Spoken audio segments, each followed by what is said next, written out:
In this short demonstration, we're going to show some information about the RMUNIFY Launchpad. Every user has their own personal one, and it's the first thing that you see when you log in. So we're logging in as a pupil to Glow here. Here's the default Launchpad as it's currently set up for this particular pupil. Now I want to just explain about the 4 different Launchpads that are available on the left here. The first one is the school Launchpad. In here you will find tiles that your school has made available to all pupils and teachers in order for them to have easy access to certain things. You'll see things like the OneDrive there, mail, and so on. But it's possible to further customize that list by having a personal Launchpad, which some users find useful.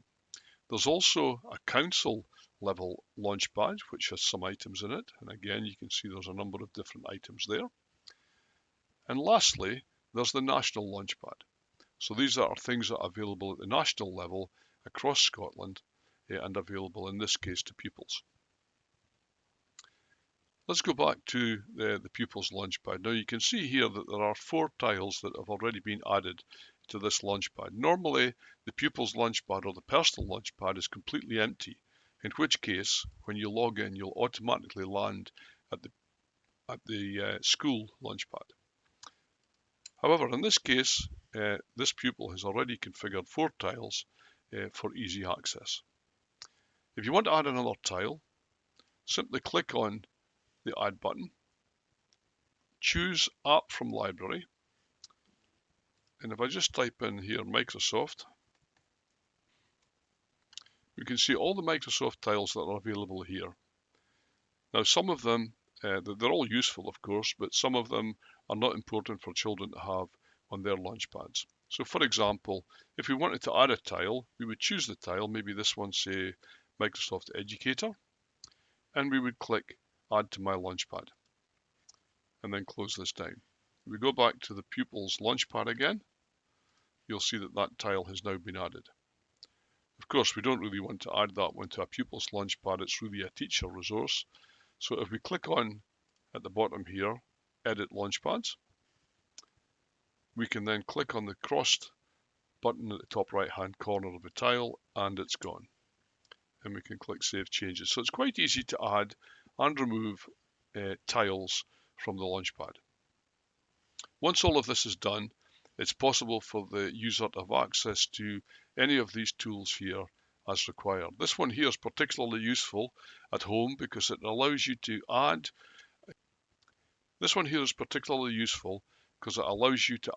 Microsoft Office 365 to your computer so that you can have all the desktop applications. Now that's really quite useful in certain situations, and it's free. It doesn't cost.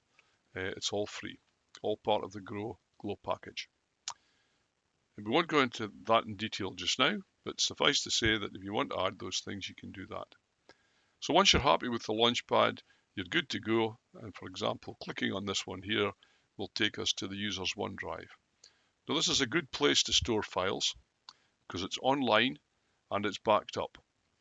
If you create a new file here, you get a choice of the type of files you want to create. I'll just click on Word document. And you can see that you can even edit the document in the browser. You don't really need the local applications on your computer to do this. And as you type, the information is being saved. You can see that's saved now. If you want to change the name of your document, you can just type in there and that's the document renamed. Let's just close that window down or that tab down. This is back to where we were. Now if you find that the document doesn't show there, don't worry about that. All you need to do is refresh the page and you should be able to see the document is there. So doing further edits is very easy.